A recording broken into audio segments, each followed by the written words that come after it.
दर्शक मित्रों नमस्कार, मैं हूं अश्विन पटेल। सच संवाद में आपका स्वागत है। आप देख रहे हैं सच आप तक। दादरा नगर हवेली में जब से सांसद मोहन डेलकर ने अपने इस्तीफा देने की बात कही है, तब से यहाँ पे सोए हुए राजनेता अभी जाग उठे हैं। उनका कहना है कि दादरा नगर हवेली में यह सांसद विफल रहा है। उसका कहना है दादरा नगर हवेली में भाजपा कार्यालय से भाजपा के नेता, उनका कहना है कि दादरा नगर हवेली के सांसद विफल रहे, इसलिए उन्होंने इस्तीफा देने की बात कही है, जबकि ऐसा नहीं है। सब जानते हैं कि दादरा नगर हवेली में किस प्रकार से प्रशासन चलता है। आज चुने हुए जनप्रतिनिधियों में जिला पंचायत हो कि यहाँ जनप्रतिनिधियों के ऊपर कोई सुझाव नहीं माना जाता। इस मामले में पिछले लोकसभा क्षेत्र के अंदर सांसद मोहन भाई डेलकर जी ने इस मुद्दे पर प्रश्न उठाया था और केंद्र सरकार को इसके अंदर हस्तक्षेप करने की बात कही थी। दादरा नगर हवेली के सरपंचों के पास ऐसे कोई अधिकार नहीं रहे हैं कि जो लोगों के कार्य कर सके। आज सिर्फ उनके पास इतना ही रहा है कि वहां पंचायत में बैठ के सिर्फ दाखिले देना और पंचायत का वेरा लेना, उसके अलावा उनके पास कोई अभी अधिकार नहीं बचा है। गत लोकसभाની ચૂંટણી દરમિયાન લોકોને આપેલા વચનો, લોકોને આપેલો વિશ્વાસ અને જે ઘોષણા આપણે કરી હતી એને ધ્યાનમાં લઈને મેં વિચાર કર્યો કે મારી ફરજ છે, મારી જવાબદારી છે કે પ્રદેશના લોકોને જે આપણે આશ્વાસન આપ્યું છે એના પર આપણે મહેનત કરીએ, કામ કરીએ। એમ વિચાર કરીને પ્રથમ પહેલા દિવસથી દિલ્હીમાં કામ શરૂ કરવામાં આવ્યું। સરકારની સમક્ષ બધા જ મુદ્દાઓ ઉભા કરવામાં આવ્યા। દેશની લોકસભામાં આ બધા જ મુદ્દા ઉઠાવવાનું કામ કરવામાં આવ્યું અને મને ખુશી છે એ બાબતની કે ભારત સરકાર તરફથી ખૂબ મને સહયોગ મળ્યો અને ખાસ કરીને જેટલા પણ મંત્રાલયોમાં મેં મુદ્દા ઉઠાવ્યા એ મંત્રાલયો તરફથી મને જવાબ પણ મળ્યો, એકનોલેજમેન્ટ પણ મળી। દેશના પ્રધાનમંત્રીથી લઈને દેશના પ્રધાનમંત્રીનો પત્ર મળ્યો, દેશના ગૃહમંત્રીનો પત્ર મળ્યો મને અને અલગ અલગ જેટલા પણ આપણા મુદ્દા હતા એની સામે 25 થી 30 જેટલા મંત્રાલયોના મને જવાબો મળ્યા ને એકનોલેજ મળ્યા। પરંતુ આજે એક વર્ષમાં જેટલા પણ આપણે મુદ્દા ઉઠાવ્યા, એક તરફ ભારત સરકારે મને રિપ્લાય આપ્યા, ભારત સરકારે એકનોલેજમેન્ટ આપી, બીજી બાજુ આ જ પ્રશાસન એક વર્ષના અંદર જેટલા પણ મહત્વના મુદ્દા હતા આપણા એમાં એક પણ જવાબ નહીં આપ્યો।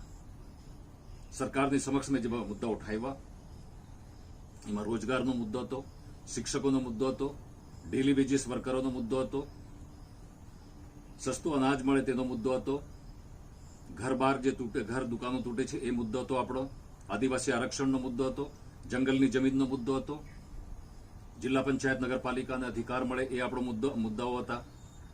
બધા પ્રદેશ હિતના મુદ્દા હતા અમારા। પરંતુ પ્રશાસન તરફથી આજ દિન સુધી એક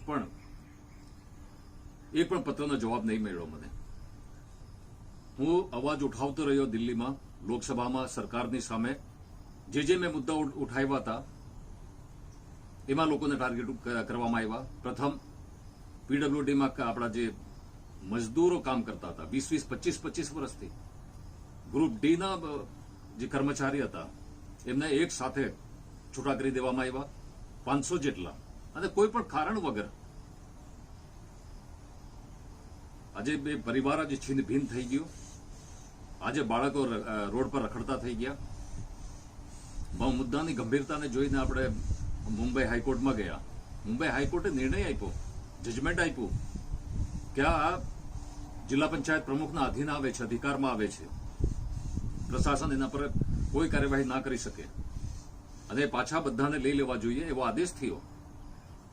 છતાં પણ આજ દિન સુધી એ તમામ આપણા જે કર્મચારી છે નાના એમને લેવામાં નહીં આવ્યા। આજે કોરોનાની સ્થિતિ છે, નોકરી નથી, ખાવાનું નથી, ઘરમાં બાળકોને સ્કૂલ જવાતું નથી, એવી સ્થિતિમાં આજે એમને મૂકી દીધા. શિક્ષકોની હાલત શું છે? 10 વર્ષથી શિક્ષકો કાર્યરત છે, કામ કરે છે, બાળકોને ભણાવે છે, પોતાની ફરજ નિભાવે છે, પણ હાલાત એવા કરી નાખ્યા. માનસિક ત્રાસ એટલો બધો આપવામાં આવ્યો. સવાર ઉઠીને ભણાવવાનો વિચાર તો પહેલા નહીં આવે, પણ પહેલા વિચાર આવે કે આજે કઈ નોટિસ મળશે, ક્યારે અમને છૂટા કરી દેવામાં આવશે,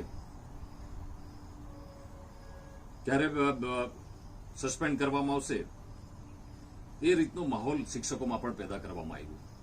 તોડફોડ કરવામાં આવી, ઘર દુકાનો તોડવામાં આવ્યા, જમીનો રસ્તાઓ પહોળા કરવાનું નામ લઈને. નાનો પ્રદેશ છે, શું રસ્તાઓ જ રહેશે? શું રસ્તાઓ જ આપણે રાખવાના છે? ઘર દુકાનો કોઈની રહેશે નહીં. 2 વાર એક સાથે ડ્રાફ્ટ નોટિફિકેશન બહાર કરવામાં આવે છે. કોઈક વાર 30 નો 45 કરી દેવામાં આવે, 20 નું 25 કરી દેવામાં આવે. 2 વાર એક રિબન ડેવલપમેન્ટ વખતે પણ રોડ પહોળા કરવાની વાત કરવામાં આવી. હમણાં પણ એક પ્રસ્તાવ આવ્યો છે. લોકો સહયોગ આપે છે, લોકો સહકાર આપે છે, પણ તમે લોકોના ઘર બહાર લઈ લેવા માંગે છે, લોકોની દુકાનો લઈ લેવા માંગે છે, લોકોને રસ્તા ઉપર લાવી દેવા માંગો છો, તો લોકો ક્યાં સુધી સહન કરશે? લોકો દમણમાં લોકો જે ઘરોમાં રહેતા હતા એ ઘર બહાર તોડી નાખવામાં આવ્યા. એક તરફ ભારત સરકાર દિલ્હીમાં જે અનઓથોરાઇઝ કોલોની હતી એને રેગ્યુલર કરીને હજારોની સંખ્યામાં લોકોને ઘર આપ્યા, તો શું એનું પ્રશાસન નહીં કરી શકે? અને મને તો ક્યારેક આશ્ચર્ય લાગે કે આ પ્રદેશમાં જે આઈએએસ અને આઈપીએસ અધિકારીઓ છે, આઈએએસ અને આઈપીએસ અધિકારીઓની જવાબદારી શું છે? જ્યારે ભારત સરકારની સેવામાં જોઈન્ટ થાય છે ત્યારે શપથ લે છે, શપથ લેવડાવવામાં આવે છે, સંવિધાનની શપથ લેવડાવવામાં આવે છે. એમને શપથ એ પ્રમાણે લેવડાવવામાં આવે છે કે હું નિષ્પક્ષ બનીને કામ કરીશ, હું બધાને સરખો ન્યાય મળે એ પ્રમાણે હું કામ કરીશ, પ્રદેશનું હિતની રક્ષા કરીશ. એ એમને શપથ લેવડાવવામાં આવે છે.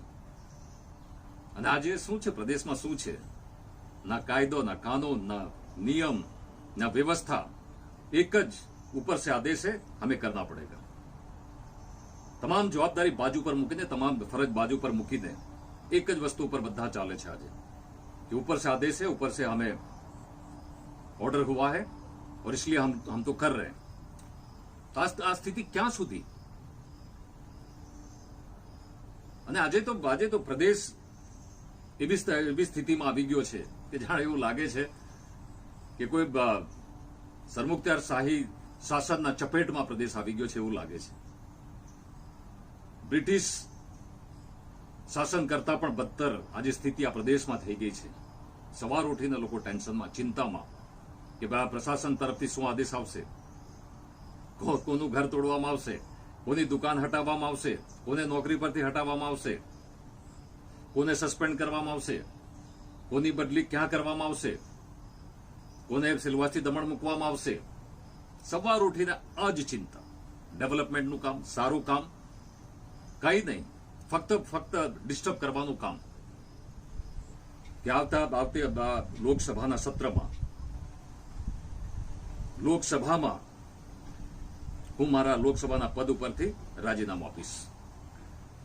એ બાબતનો મેં નિર્ણય કર્યો છે. અને મેં વિચાર કર્યો છે કે મારા લોકસભાના પદ ઉપરથી હું રાજીનામું આપું તો કોઈક નિર્દોષ જેલમાં જતા રોકાશે તો એ લોકસભાનું પદ છોડવા માટે મને મંજૂર છે. મારા લોકસભાના પદ ઉપર છોડવાથી આ પ્રદેશને લોકતાંત્રિક વ્યવસ્થા મજબૂત મળશે. તો લોકસભાનું પદ હું છોડવા માટે મને મંજૂર છે. એ બધો વિચાર કરીને મેં લોકસભાના પદ ઉપરથી રાજીનામું આપવાનો વિચાર કર્યો છે, નિર્ણય લીધો છે મેં. અને એ પણ મેં નિર્ણય લીધો છે કે રાજીનામું આપવા પહેલા હું દેશના પ્રધાનમંત્રીને મળીશ, હું દેશના ગૃહમંત્રીને મળીશ, લોકસભાના સ્પીકરને મળીશ, કારણ કે એમનું હું સન્માન કરું છું અને એમનો મને ખૂબ સહયોગ મળ્યો છે. અને ત્યાર પછીથી મારો રાજીનામું લોકસભામાં, સંસદમાં હું જાહેરાત કરીશ, ઘોષણા કરીશ. કે મને રાજીનામું આપવાની જરૂર કેમ પડી? શું મજબૂરી હતી કે મેં લોકસભાના પદો પરથી રાજીનામું આપ્યું? આ પ્રદેશમાં જે હાલાત બનાવવાવાળા વ્યક્તિઓ છે, જે અધિકારીઓ છે, પ્રશાસનના અધિકારી હોય કે પોલીસના અધિકારી હોય છે, એ તમામે જે કાર્યો કર્યા છે, કારણ કે મારી પાસે બધાની ફાઇલ છે, મારી પાસે તમામ પુરાવા છે, મેં બધી જ કમ્પ્લેનો કરેલી છે, એ કાગળો છે મારી પાસે. જેમણે જે અધિકારી અને જે વ્યક્તિઓ જવાબદાર છે મને આ રાજીનામું આપવા મજબૂર કરવા માટે, એ તમામ વ્યક્તિઓના નામોની જાહેરાત કરીશ, એ તમામ અધિકારીઓના નામોની ઘોષણા કરીશ દેશની લોકસભામાં. દેશના લોકોને ખબર પડવી જોઈએ, સંસદમાં લોકોને ખબર પડવી જોઈએ કે 7 ટર્મ નો એમપી અને એક અપક્ષ એમપી શા માટે રાજીનામું આપે છે. એ દેશમાં અને સંસદમાં ખબર પડવી જોઈએ. देव जिला के अध्यक्ष केतन पटेल ने बताया कि दादरा नगर हवेली के सांसद मोहन भाई डेलकर 7 टर्म तक चुन के आए हैं और सीनियर होने के नाते इस तरह से बात करना उसको पता नहीं चल रहा है कि ये निर्णय क्यों लिया जा रहा है. નમસ્કાર. ફેસબુક તેમજ સોશિયલ મીડિયાના માધ્યમથી દાદરા નગર હવેલીના અપક્ષ સાંસદ મોહન ડેલકરની વાતો સાંભળી મને આશ્ચર્ય થયો કે 7 ટર્મથી ચૂંટાઈ આવતા સાંસદ એવું કહે છે કે મારે સંસદના પટલ પર સંસદમાં મારે રાજીનામું આપી દેવું છે. શા માટે? કારણ કે હાલમાં જે પ્રશાસન છે એ હિટલરશાહી પ્રશાસન છે અને આ પ્રશાસન અંગ્રેજોથી પણ ખરાબ પ્રશાસન છે અને પ્રશાસન તરફથી એમને હેરાન પરેશાન કરવામાં આવે છે. પ્રશાસન તરફથી એમને કોઈ સાંભળતું નથી, એમના કોઈ ડેવલપમેન્ટના કામ થતા નથી, વિકાસમાં બાધારૂપ થાય છે, વિકાસને આડે આવે છે. સાંસદને કોઈ હેરાન કરતું હોય તો એના માટે મારા અભ્યાસ પ્રમાણે, સંસદના અભ્યાસ પ્રમાણે સંસદના પટલ પર બ્રીચ ઓફ પ્રિવિલેજ પણ તમે કરી શકો. પણ હું તો એટલું જ કહીશ કે મોહનભાઈ આટલા સિનિયર લીડર હું માનતો હતો, પણ મોહનભાઈની જે વાતો સાંભળીને એવું લાગે કે તમે કમજોર નેતાનું ઉદાહરણ આપી રહ્યા છે કે હું સંસદના પટલ પર જઈને રાજીનામું આપી દઈશ. તો શું જનતાએ તમને ચૂંટીને એટલા માટે મોકલાવ્યા કે તમે રાજીનામું આપી દઈશો? તો આમાં કંઈક દાળમાં કાળું લાગી રહ્યું છે મને તો, કે આ વાતો કરવાની શા માટે મોહનભાઈને જરૂર પડી? શું ખરેખર એમને કોઈ હેરાન કરી રહ્યું છે કે પછી આ એમનો એક ચુનાવી સ્ટન્ટ છે? કારણ કે 2-3 મહિનાની અંદર હમણાં પંચાયત, જિલ્લા પંચાયત અને નગરપાલિકાની ચૂંટણી આવી રહી છે.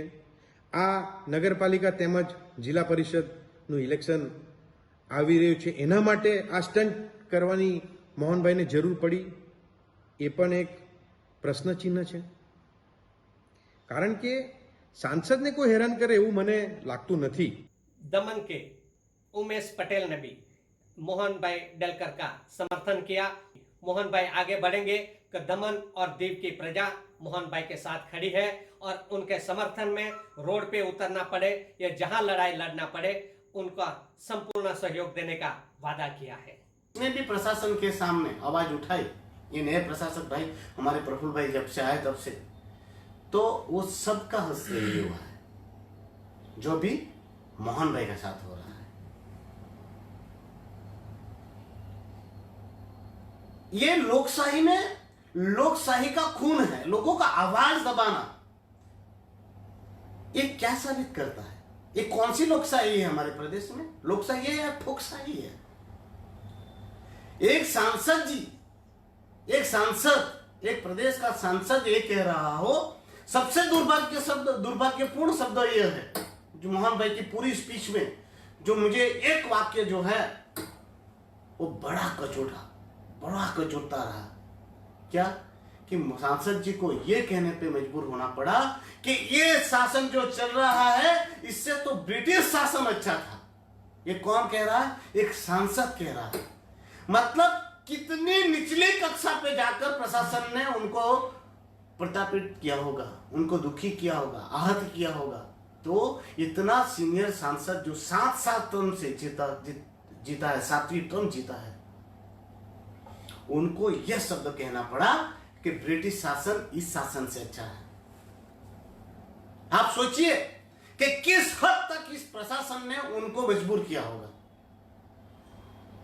अरे सांसद है, लोकहित के लिए मुद्दे उठाएंगे पार्लियामेंट में, क्या जहां उठाने होंगे वहां उठाएंगे मुद्दे, तो क्या उसको निजी रूप से आप परेशान करोगे? अरे दुख की बात है, सांसद जी कल जब मैंने वो वीडियो में सुना, सांसद जी कह रहे हैं कि उनकी बहन की डेथ हुई और वो शमशान भूमि से आ रहे थे घर पे, तो किसी अधिकारी ने उनको फोन करके ये कहा कि आप पर केस एक रजिस्टर हो रहा है। उन्होंने कहा कि कौन से आरोप? तो बोले नहीं आरोप की कुछ बात नहीं, ऊपर से ऑर्डर है। ये बात भी सही है, मेरे साथ भी ऐसा ही होता है। पुलिस वाले आते हैं, बोलते हैं क्या करें उमेश, तुम्हारी बात तो सही होती है पर ऊपर से आदेश। अभी रिसेंट में वो क्वारंटाइन से जो वीडियो आया भाई दाल वाला, कि भाई दाल में पानी है, और मैंने वही वीडियो जो फॉरवर्ड किया, मेरा उद्देश्य था कि चलो ये जो क्वारंटाइन में लोगों को तकलीफ आ रही है उसका निजात हो जाए, उनको अच्छा खाना मिले। मुझे मेरे पे 188 का एफआईआर करके मुझे अंदर रख दिया। मुझे बोलते हैं ऊपर से आदेश है। ऐसा एक ही बार नहीं, बार बार होता है। ऐसा मोहन भाई के साथ हुआ।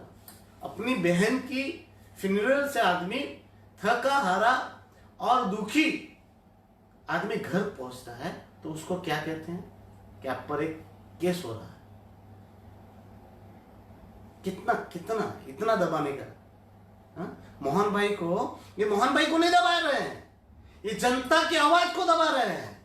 मोहन भाई का आवाज नहीं घोटा जा रहा है, हमारे प्रदेश की आवाज को घोटने की कोशिश की रही है। ये जो की जा रही है वो हमारे सांसद की आवाज, मतलब हमारे प्रदेश के सांसद की आवाज, यानी हमारे प्रदेश के लोगों की आवाज को दबाने की कोशिश की जा रही है। वो कह रहे हैं कि 200 जितने पुलिस वाले उनके एसएसआर कॉलेज पे पहुंच गए तोड़ने के लिए। क्यों? क्या ऐसी तो क्या नौबत आ गई थी?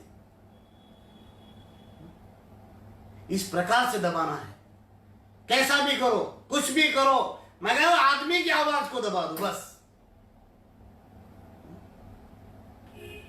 एक सांसद को इस प्रकार से दुखी और बेबस करने की कोशिश की जाती है। मोहन भाई कल भी बात कर रहे थे आईएएस और आईपीएस और दानिश जो अधिकारी है उनकी, कि उनकी डिग्री आईएएस आईपीएस बनने के लिए ऐसे ही नहीं बना जाता। इतने पढ़े लिखे लोग जब कठपुतली बन जाए इस प्रदेश में, तब हमें किस पर विश्वास करें? क्या हमने महात्मा गांधी जी के आदर्शों से बने इस देश को, संविधान में हमें जो मेरे बाबा साहेब अंबेडकर की कमेटी ने दिए अधिकारों को, इस तरह से खोटा जाएगा? आईएएस आईपीएस कठपुतली बन चुके हैं। आज कोई भी पोस्ट पर हो, आईएएस आईपीएस या दानिश, सब ऊपर से ऑर्डर आता है और वो हिलने लगते हैं, जूझने लगते हैं कि नहीं ऊपर से ऑर्डर आया है और हम लोग कुछ नहीं कर सकते, हम लोग बेबस। तो भाई आपकी डिग्रियों का आईएएस आईपीएस और दानिश की डिग्री मिली है, उनको जला दो या कचरा पेटी में डाल दो। भाई आप लोग देश के देशवासियों की रक्षा के लिए, आप किसी के गुलाम नहीं हो। जनता की सेवा के लिए आप लोगों को ये पद मिले हुए हैं। किसी जनता को दबाने के लिए, धमकाने के लिए, डराने के लिए नहीं है। आईएएस आईपीएस दानिश दमन में और दादरा नगर हवेली और दीव में आप देखोगे तो वो सब कठपुतली बनकर इशारों पे नाच रहे हैं। लोकशाही, कौन सी लोकशाही? आज एक सांसद को कहना पड़ रहा है मैं लोकशाही में चुना हुआ सांसद मैं इस्तीफा दूंगा, तो कितना मजबूर हुआ होगा। मैं तो ये कहता हूं, सांसद जी क्यों, सिर्फ मोहन भाई डेलकर ही क्यों इस्तीफा दे। दमन दीव और दादरा नगर हवेली में जितने भी हुए चुने हुए प्रतिनिधि हो, जिला पंचायत के हो, नगर पालिका के हो, सरपंच हो, पंचायत के सदस्य चुने गए हो, प्रमुख हो नगर पालिका के या जिला पंचायत के प्रमुख हो, दमन दीव और दादरा नगर हवेली के सारे प्रतिनिधियों को एक साथ इस्तीफा देना चाहिए, और वो भी दिल्ली जाकर सबको इस्तीफा दे देना चाहिए। जो लोकशाही नहीं है, हमें हमारे मिले हुए अधिकार ही हमें नहीं मिलते हैं, तो लड़कर भी क्या करेंगे, पद पर भी रहकर क्या करेंगे, क्या चरण विधवा करनी है हमें इनकी। जब उनकी जरूरत होती है तो हमें बुलाया जाता है, बिठाया जाता है, फिर हमें धमकाया जाता है उनका काम निकल जाने के बाद। सिर्फ हमारे जनप्रतिनिधियों को, सरपंचों को, जिला पंचायत के मेंबरों को, प्रमुखों को सिर्फ वही दिन बुलाया जाता है जब उनकी जरूरत होती है होर्डिंग लगाने के लिए, बैनर्स में फोटो लगाने होते हैं, तभी। बाकी 4-4 साल से पंचायतों को फंड नहीं मिला, जिला पंचायत, नगर पालिका पावरलेस बन गई है। तो भाई साहब, चुने हुए प्रतिनिधि, सरपंच, जिला पंचायत सदस्य, प्रमुख, आप लोग पद पर क्यों टिके हुए हो? ऐसे पावरलेस पद को क्या करोगे? मोहन भाई के साथ आप सब इस्तीफा दे दीजिए, सब इस्तीफा देकर वहां पार्लियामेंट के सामने बैठ जाइए। एक आदमी हिम्मतनगर से हारा हुआ, वो भी वहां पर हारा हुआ आदमी यहां पर आके हमारा जागीरदार बन गया है, जिसको खुद के प्रदेश में जनता ने नहीं जिताया। वो इंसान आज हमारे दमन दीव और दादरा नगर हवेली में चुने हुए प्रतिनिधियों को अपमानित करता है। आत्मनिर्भर बनाना है किसको? दमन दीव और दादरा नगर हवेली को। मैं ये पूछना चाहता हूं प्रशासक प्रफुल्ल भाई पटेल जी से कि हम कितने आत्मनिर्भर बने, कितना रेवेन्यू दे आपको? हम दमन दीव और दादरा नगर हवेली 3000 करोड़ रुपया आपको देते हैं सेंटर को। 3000 रुपया, जब 3000 करोड़ रुपया जब हमारा सेंटर को हम देते हैं रेवेन्यू, तो क्या कम है हमारे छोटे से प्रदेश के हिसाब से? आप कितने रेवेन्यू चूसेंगे? हर एक आदमी का शरीर से खून निकाल के, किडनियां निकाल के, आंखें निकाल के आपको दे दे। आत्मनिर्भर बनने के लिए हर एक व्यक्ति का खून चूसा जाए। यह आत्मनिर्भर ही है हमारा प्रदेश। कितना टैक्स बढ़ाएंगे? आज हर एक व्यक्ति का धंधा 3 साल से समाप्ति की ओर चाह रहा है। छोटे से छोटे धंधे को टारगेट किया जा रहा है। मैं बोलने जाऊंगा तो बहुत लंबा खींचेगा, इसलिए मैं बहुत लंबा नहीं कहूंगा। हमारे संविधान में मिले हुए अधिकार, लोकशाही में मिले हुए अधिकार, हमारे यहाँ लोकशाही की स्थापना करनी होगी, और उसके लिए चाहिए असेंबली, विधानसभा। दमन दीव और दादरा नगर हवेली को एक विधानसभा की जरूरत है, हमारी मिनी असेंबली की जरूरत है। हमें कितने साल हम लोग आंदोलन करेंगे? इलेक्ट्रिक प्राइवेट करना है तो आंदोलन करो, लोगों को नौकरी से निकाल दो तो आंदोलन करो, हमारे डोमिसाइल के मार्ग निकल गए आंदोलन करो, एक एक मुद्दे के लिए आंदोलन करो। व्हीकल टैक्स के लिए आंदोलन करो, हाउस टैक्स के लिए आंदोलन करो, लोगों के घर टूटे आंदोलन करो। क्यों? क्योंकि यहां तो प्रशासक सुनता नहीं है। प्रशासन किसका सुनता नहीं है, तो प्रशासक कब सुनेगा? जब हम पावर्स में आएंगे, जब हमारी सरकार बनेगी, हम सत्ता में आएंगे, तब हमारी पावर आएगा, तब हमारी सत्ता आएगी। और यही प्रशासक हमारे सामने हाथ नमन करते हुए खड़ा रहेगा। तब होगा जब हमें विधानसभा मिलेगी, असेंबली मिलेगी। तो हम सबको, दमन दीव दादरा नगर हवेली के जितने भी प्रतिनिधि हैं उनको एक होना चाहिए, हर समाज के लोगों को एक होना चाहिए। अब ये मत सोचो, हमारे कुछ दमन के मित्र है वो कहते हैं दादरा नगर हवेली के वोट ज्यादा है इसलिए वहां के मुख्यमंत्री बनेगा। अरे भाई, मुख्यमंत्री कोई भी बने, वो आप इसे मत सोचो। हमें हमारे प्रदेश हित की सोचनी चाहिए। हमारे पास दमन दीव और दादरा नगर हवेली में इतना सारा रेवेन्यू है, उसको विकास के लिए उपयोग कर सकते हैं, और हम सबको एक होना चाहिए। एक ही इस हर समस्या का एक ही समाधान है, वो है असेंबली। और मुझे विश्वास है हर पार्टी से आदमी बाहर निकलेगा, भाजपा हो, कांग्रेस हो, अपक्ष हो, जो भी हो, एक प्रण पे आए दमन दीव और दादरा नगर हवेली की बेहतरी के लिए, दमन दीव और दादरा नगर हवेली के लोगों की समस्याओं का समाधान के लिए एक होंगे। और मैं इस मंच से और आज लाइव के माध्यम से कहना चाहता हूं, मोहन भाई को विश्वास दिलाना चाहता हूं, दमन दीव की ओर से हम आपके साथ हैं, आपके कंधे से कंधा मिलाकर आपके पीछे खड़े हैं। मोहन भाई बिल्कुल डरिएगा मत, अगर आपने तीर चला ही लिया है, कमान पे चढ़ा ही लिया है, तो हम भी आपके साथ हैं, हम आपके साथ कंधे से कंधा मिलाकर खड़े हैं। मगर अब आर पार की लड़ाई लड़ ही लीजिए। कहते हैं ना, सरफरोशी की तमन्ना अब हमारे दिल में है, देखना है जोर कितना बाजू है कातिल में है। जाना पड़े जेल में तो जाइए, हम भी जेल में जाएंगे। मैं अब मुझे तो मालूम है, मेरे लिए तो पासा का कायदा लाया हुआ ही है, पासा हो या फांसा हो लड़ा जाएगा। उनके सामने जितने भी हमें लोकशाही पे मिले हुए अधिकार के हिसाब से हम लड़ेंगे। हमारे जो प्रशासक बैठे हुए हैं बार बार हमारे हक और अधिकारों का खून करते हैं, वो नहीं चलाया जाएगा। अबे दमन दीव और दादरा नगर हवेली की जनता से विनम्र हाथ जोड़कर विनती के साथ एक ही बात कहना चाहता हूं, अभी पक्षा पक्षी मत कीजिए, एक दूसरे की टांग खिंचाई मत कीजिए। अब वक्त है सबको साथ होने का, एक साथ होइए और हमारे दमन दीव के भविष्य के लिए, दादरा नगर हवेली के भविष्य के लिए, हमारे बच्चों के आने वाले भविष्य के लिए एकजुट होकर एक साथ मिलकर लड़ेंगे। और मैं विश्वास दिलाना चाहता हूं फिर से मोहन भाई को कि मोहन भाई हम आपके साथ हैं, आप आगे बढ़िए, हमें धरना करना पड़े, जेल में जाना पड़े, फांसी पर चढ़ना पड़े, नहीं डरेंगे, हम आपके साथ हैं। जय हिंद, जय दमन दीव, जय दादरा नगर।